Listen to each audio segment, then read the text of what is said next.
बुद्ध पौर्णिमेचा औचित्य साधून धम्मगिरी इगतपुरी द्वारा संचलित धम्म मंजूषा विपश्यना केंद्र बोरगाव मंजू यांच्या वतीने 1 मे रोजी नवनिर्माणाधीन उभारण्यात आलेल्या ध्यान साधना धम्म हॉल बोरगाव मंजू येथे ध्यान साधना शिबिराचं आयोजन करण्यात आलं होतं। दरम्यान या एकदिवसीय साधना शिबिरात 125 साधक साधिका सहभागी झाले होते।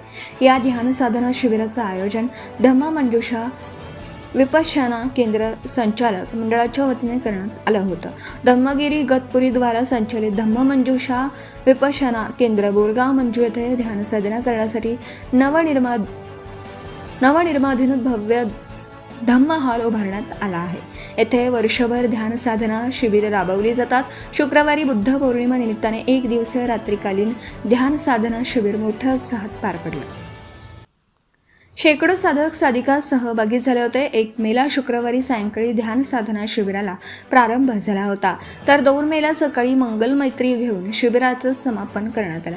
दरम्यान शिबिर सहाय्यक आचार्य उषा तायडे, पूज्य आचार्य वाकोडेजी, परम पूज्य आचार्य झुंझुनवाला, पूज्य आचार्य रवींद्र पोद्दारजी यांनी शिस्तबद्ध पद्धतीने शिबिर यशस्वी केलं।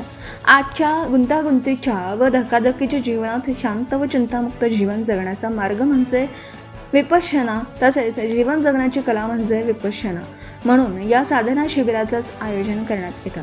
इतर साधकांनी सुद्धा सहभागी झालं पाहिजे असं बोरगाव मंजू विपश्यना प्रचार समितीसह संचालक मंडळ धम्म मंजूषा विपश्यना केंद्र बोरगाव मंजू यांनी केलं आहे। सत्यशोधक न्यूज चॅनलसाठी Swapnil Shirsat, Borgaon Manju. Subscribe now and press the bell icon. Never miss an update.